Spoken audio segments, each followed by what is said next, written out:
Hi there and welcome to the channel. I'm Slade and this is a guild versus guild basic video for Watcher of Realms. Now one of the first things you're going to need to do is be part of a guild. That guild needs to be at least level 5 and have a minimum number of participants, which I can't remember off the top of my head, in order to get started. On the Guild War tab, this is where all the information is, and on the top of the screen you can click here in order to have a look at the calendar. We are currently on season 3, which is going to go on until July. Every single week you have 2 matches. These are Wednesday, Thursday and Friday, Saturday. And then you complete and get your rank rewards on a Sunday. Now your rewards are going to be based on what rank you are. Obviously the higher up through bronze through to overlord that you are, the more rewards per week that you get. These are really good actually for the most part, and also your rank will determine your seasonal rewards as well as who you are matched against. So for example, if you are in gold, you are not going to be put against someone in overlord, nor are you going to be put with someone in bronze.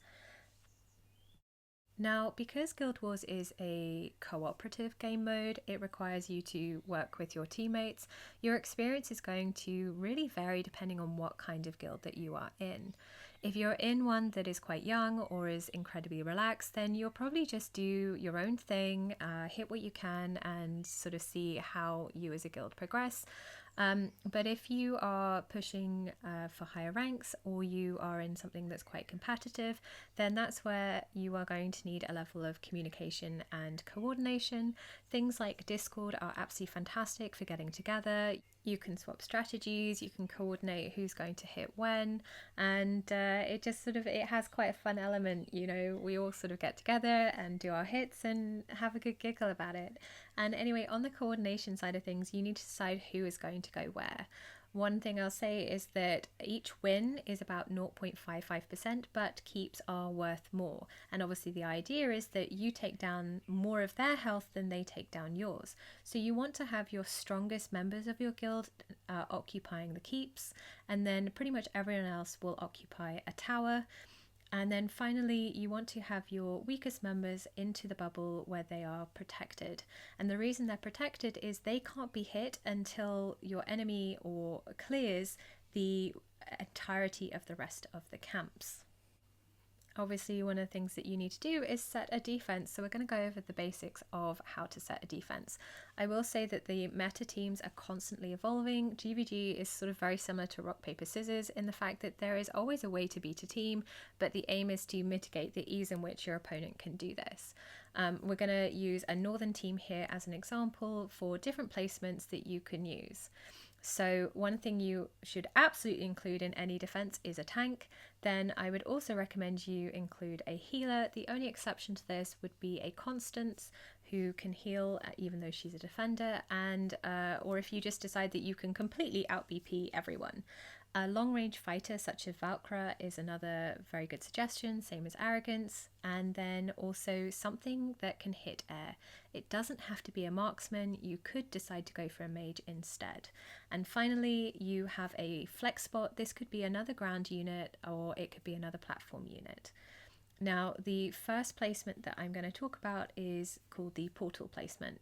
This is where they bunch all together near the portal. You put all your ground units in a line, and then you decide where you're going to place your marksman or your platform.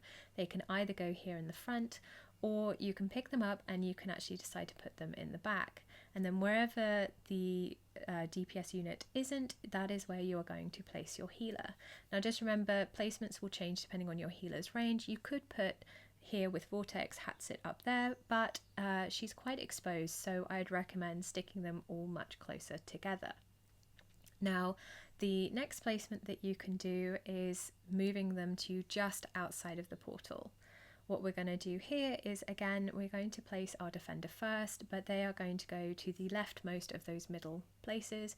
Long range fighter can go there, and then your other ground unit. And then you can place your healer here, again, if they've got that big range, and your DPS unit. Now, Hatsit does not have a very good range for this slot. Someone like a Boreas would be much better here, or even an Ajax, because they have a much wider range. Then The other thing is you could swap out the units and instead place Vortex up, and you can put Hatsit here, but again she's a little bit exposed, so not an ideal placement, but you could get a long range marksman to be on this spot instead. Yeah, and so now we're going to pick everyone up, and I'm going to show you the last grouping of heroes that I commonly see. Now this is the middling one, and again we are going to start with our defenders. This time we are going to use both, and then our long range fighter has a little bit of a gap, and our healer can either face up or to the right, and again our DPS unit goes there. Now one thing I will say is that you could decide that you want an extra platform unit, so in this case we're going to get rid of them here and place Valkyra behind, but you could decide to do a double defender, and then this time you have your big range healer facing to the right, and then you have space here for 2 platform units. Essentially, there are so many different options for teams and placements and heroes that you can just have a play and a work around, and things will depend on different ranges, etc. I am going to do a mini series on the best heroes of each category to, maybe help you with building your own defenses. And just one final thing is that you don't necessarily have to have a Lord. Only bring a Lord if it is going to benefit you. So yeah, now moving on to when you are in a live fight, you are going to decide and have to choose who your opponent is going to be. One of the first things that I would say that you want to check is the BP, because if you have a very big BP difference, then that is going to influence your likelihood of being able to win the fight. For example, if you out BP them by a lot, you're more likely to have an easier run, but if they are much stronger than you, then you're either going to have to get lucky or you're going to have an absolutely flawless strategy. Another thing when you are choosing an opponent is you need to decide whether or not you are going to be cracking the tower, so you are going to be the first one in your guild to hit it, or if you are going to copy and finish. This will go back to your guild aims and your own experience, but I will say that just because you copy someone else's strategy exactly doesn't mean you will necessarily win, because there are other factors such as RNG or BP difference to take into account. Now, when you have beaten a team, and especially if you're cracking teams, then you may want to have a look around and see if there are similar teams that you can use a similar strategy on.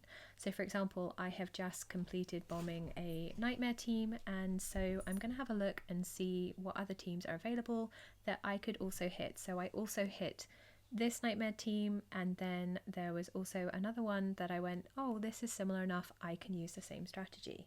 Because I've already completed my attacks for this war, I didn't realise that I wouldn't be able to show you in this, so I'm going to hop over into Friendly Face Off to show you what happens when you select an opponent. And here is where you're going to have a look at their defense. You can see the hero's placements, you can see your enemy's BP, and you can also see your own BP. I am going to do another video on how to assess a defense to help you decide which units to bring, but once you've decided that, what you're going to do is click on the Edit Teams icon, and this is where you get to affiliate your units. Now, on the left is your highest affiliation, and on your right is your lowest affiliation.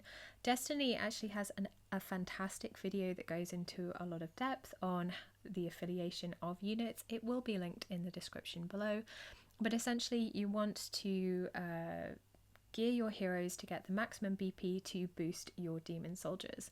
Now you can affiliate using quick affiliate, or you can hold down one of the icons, go to affiliation and manually switch them around. Things like Lords will have a higher bonus, other heroes such as Valkyra or even Crash are really good for BP boosting. You will also need to decide how important each of your units is in terms of which ones you want to have the most power. So those sort of things that you might need to experiment, particularly depending on your own demon soldier levels and your BP levels. So with that, and once you've done that, you are going to move into your fight, and I'm going to go into a couple of tips and tricks that can help you once you are starting a battle. So the first thing that I want to show you is something called baiting.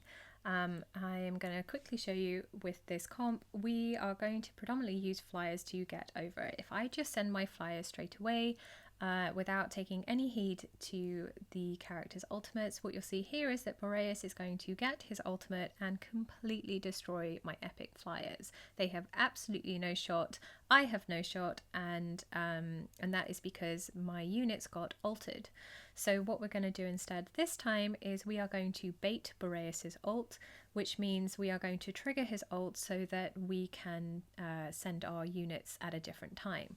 So in order to do that, what you're going to need to do is click on him in order to see where his ultimate is at. Maul, we're not going to worry about just yet because Maul has burst damage, but because Boreas is ready, we're now going to send in a bait unit and trigger his ultimate. That means that all the damage is now going to start to come out, and we are going to wait for his ultimate to start to end. Now, because we want to trigger Maul again with his burst damage, we're going to send a ground unit, the tanks, in order to make sure that they can survive the end of Boreas' ult and also that Maul ultimate. But now, when we send our flyers, exactly the same formation as before, but this time they are going to get through because the damage coming from the enemy's heroes is much less because they are not the ultimates.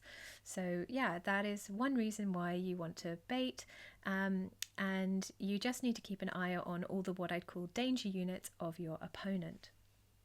So the next little technique that I want to show you is something called a double drop. What this means is dropping 2 units simultaneously, which can be done because you want to get the burst damage out a bit more, or because you want to stack a load of units together. Yeah, and so one way that you can do this is by spacing them out. It's a way that I think a lot of people do it to start with. You'll be on like a 1x speed, and then you are going to drop the unit on the back and then try and line it up by placing the other unit on the front. Now this does work for slower units. You can see here with the Lego flyers, they're just slightly, but they're pretty much together, but it is not necessarily the most reliable way to double drop. So what you are going to do instead is you're going to click on an enemy DPS unit. Here we're going to click on Boreas on the 1x speed, and what this does is super slow down. And then we are going to quickly double drop those 2 red tanks on top of each other. And as you'll see here, what happens is they are much more synced up. So this is how you double drop. Now, just one other thing to say is that GvG is the one game mode where all your plans can quickly go out the window, and so you have to learn to adapt, as there aren't unlimited tries like you have against other game modes in Watcher of Realms. So you need to be quick on your feet, you need to think about it, and hopefully that still means that you end up in a victory.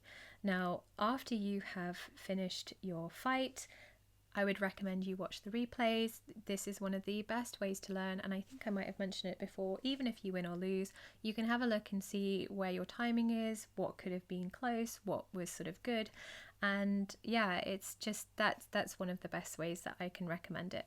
One other tip before I forget, and I'm not sure I've mentioned it, but if I have, I think it's really important to say, you need to make sure that your heroes are geared at least 1 hour before Guild Wars starts. What happens is that once the match starts, your hero's gear is locked, and yeah, it doesn't really then seem to matter afterwards what happens, but you have to make sure that your heroes are geared before it starts. Anyway, that pretty much covers all the basics that I can think of for Guild Wars. Like I said, I am going to be continuing and going into the nitty-gritty of tactics, heroes, etc. in upcoming videos. So if there's anything you'd like to see, do drop a comment below. Thank you ever so much for watching. I hope this has been helpful. I'll see you in the next video, so take care and bye for now.